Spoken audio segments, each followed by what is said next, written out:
US MS Nationals, we're on our way to Mission Viejo right now. Recording on my phone, I forgot my SD card for my camera, so today's footage is going to look a little bit different from tomorrow's footage. We're both racing the 100 fly, 100 free. It's going to be a lot of fun. Growing up, I was a distance swimmer. I never really tapered, seriously swam the 100 free or 100 fly. My first time I swam a tapered 100 free last year at Worlds, Masters Worlds.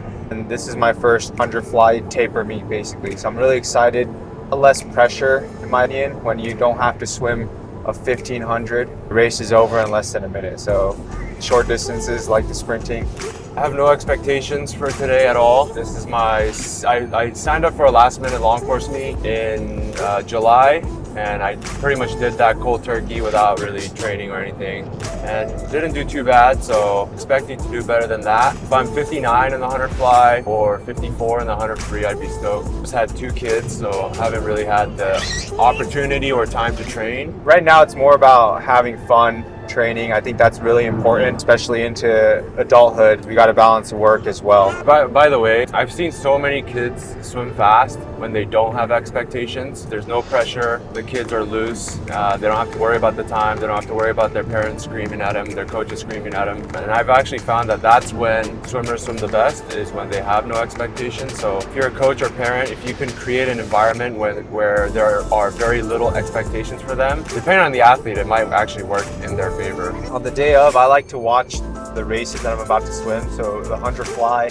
morning, I watched Christoph Milak's gold medal at Paris, Caleb Dressel's gold medal at Tokyo, at the World Championships as well. I just like to visualize what swimming fast looks like, visualize in my head what I'm about to do as well. So I find that helps me prepare mentally. So I talked about this in the other vlog where I was preparing for the half Ironman relay. Whenever I used to warm up, I used to be very OCD about, I have to do this exact warm up, and I have to eat exactly 2 hours before, and I have to do 200 pull at 155 before I swim. And I used to have all these little things that I had to check off before I swim, but I realized over time that it was actually causing me more anxiety and more stress, which led me to not enjoy the sport as much, and I believe not swim as fast. After I graduated from college and I started my post-grad career, I started not caring as much about all that, and I realized I was swimming much faster. I think getting older has something to do with it, but so now I don't care as much. I have general principles that I want to follow. Like I want to do some kind of warm up,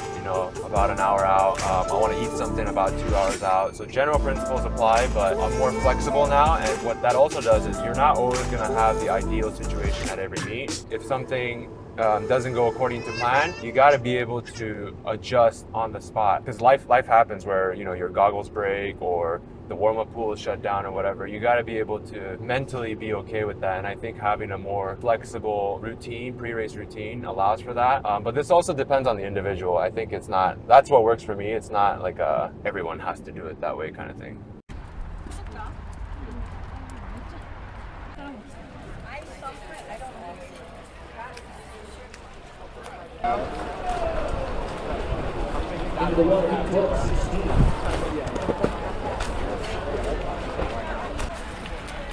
What are you doing right now, Sid? Some mobility warm-up, T-spine warm-up. Had my thoracic extension that I just did earlier. This is just opening up my... I like to do it just to feel good. Makes me feel more prepared when I'm swimming butterfly. Take care of T-spine rotation and extension. It takes care of a lot of things for a lot of swimmers. What do you want to split? But the last meet I was 00.11, and I'd like to be, if I'm 59.0, 58 high, I'd be happy.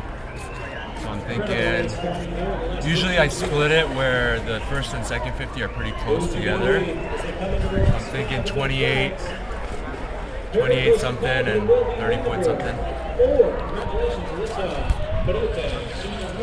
Predictions for your splits. I'm hoping I can be like a 27 mid going out, and then back in a 30 point high for like a 58, 59-ish. What's your best time? Like 59.2 back in high school.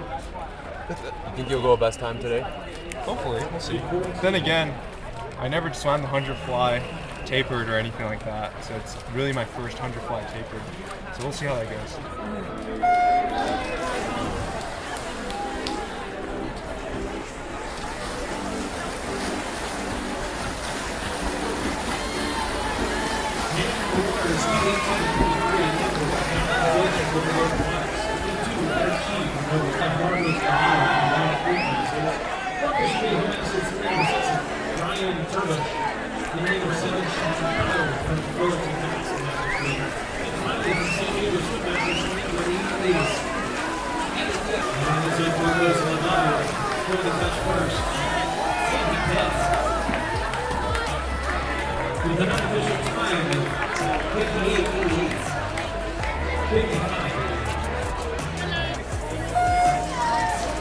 Final 30 heats in 28. This is 21 of 21 heats. Lane number 1, Kyle Millis from the Olympic Club with his teammate. Lane number 2, Matthew Whittle. Lane number 3, Taylor Abbott from Michigan Masters. Lane number 7, Sydney Howard from the Fast Masters team. And finally, number 8, Murphy, the great Mark the Olympic Club.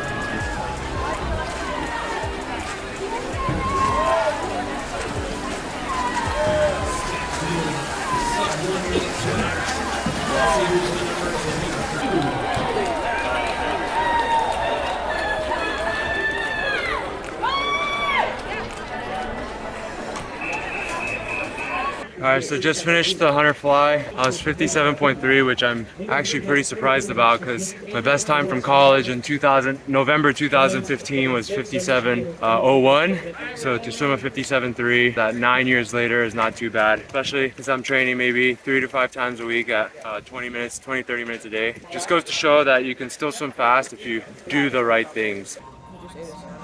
Really? Good job, Brian. Just had some pokey after first session of the 100 fly. I'm gonna be honest, I'd be lying if I didn't say I wasn't disappointed. I was pretty disappointed with my race. I was 59.7. Objectively speaking, I think it's not bad because It's the best race you did of yeah, the season. of the season it was my best, but it didn't feel good for me. RP wise, I was about at like a 5. After I finished the race, I feel like my heart rate wasn't high. The last 25 did hurt, of course, but I felt like I was a little bit off rhythm, kind of forcing it. I don't know, something felt off about the 100 fly. But because this was my first 100 fly tapered, pretty much ever in my career, I think there's a kind of a learning curve. Just got to get more experience racing the 100 fly. So there, in sports psychology, there's something called the Yerkes-Dodson rule or law. Maybe you could put a graph right here, but every athlete has an optimal state of arousal that they should seek to achieve. Some athletes need a higher level of arousal, some athletes need a low level of arousal. This is my opinion, but I think Sid needs a mid to lower arousal, but I think the arousal level might be a little bit too high just from knowing you and watching you behind the blocks. That's my coaching instinct telling me that. All right, 100 free tomorrow. Let's get after it.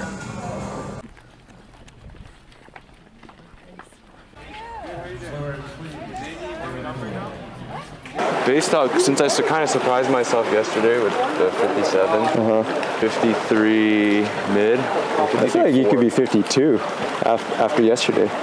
Well, best time ever is 52.7. Okay. I'm guessing 53.4 is what I'll go today. So my best time ever was from last year Worlds, 53.4. Last year Masters Worlds, sorry, Masters Worlds. That was my first 100 taper meet, and I was really proud of that, 53.4. So I don't know, I'd be really happy with the 53 today. I think anything 53 for me would be really good. I would like to be out like a 25.5, then back in a 27 high would be pretty good for me for 53. I swam the 100 free 3 times this season. I was 54.30 on all 3 times. I literally tied every single time I swam it. So anything under that honestly would be pretty good.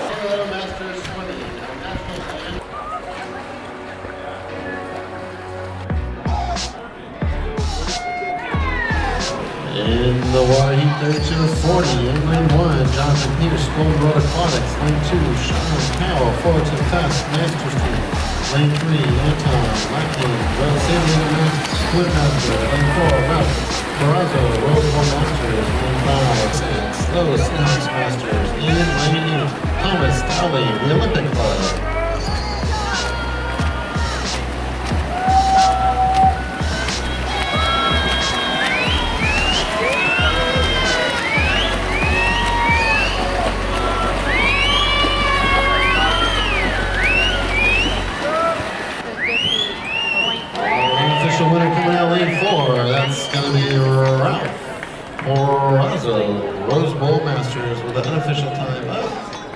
32:49.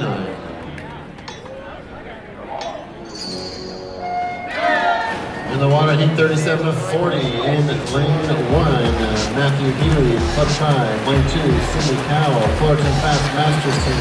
Lane 3, Nazar, Ohio Masters Swim Club. Lane 4, Kevin Estracci, Virginia Masters Swim Team. Lane 5, Benjamin Cable, Santa Barbara Masters Swim Team. Lane 7, Tyler Fiddler, Gold Road Aquatics. And lane 8, Murphy, McQuett, the Olympic Club.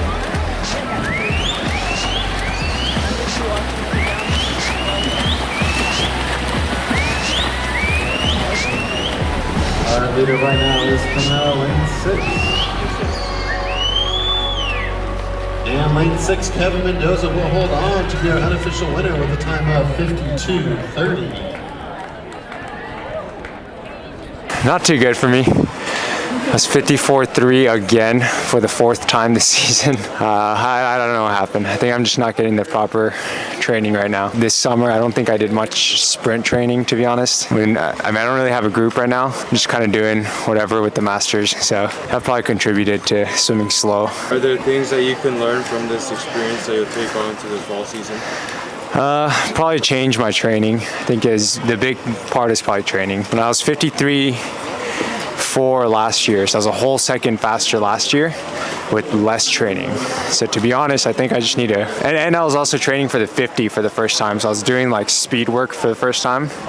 So I think that helped a lot. I think I need a little bit more top end speed, so more getting my 25 free faster is probably gonna help me. Just a little bit more speed training because I do have a good distance base already for my background. If I didn't go 57.3 yesterday, then the 54.4 is exactly what I would have expected. So I'm actually pretty happy with it. If I continued with yesterday's track, and I was kind of predicting a 53.4, but 54.4 is cool. I'm cool with it. I think one thing is when your general fitness is kind of low, it's hard to recover from day 1 to day 2. And in the warm-up pool earlier, I could feel that my fatigue was still kind of there. Something felt a little bit off. I tried to just shake it off, but even in my first 25, I kind of felt it. So just shows you the importance of general fitness in terms of not only your actual racing speed, but the recoverability between events and between days and training.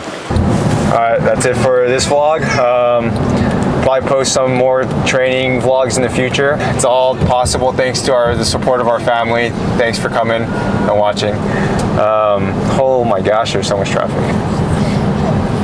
All right, see you next time.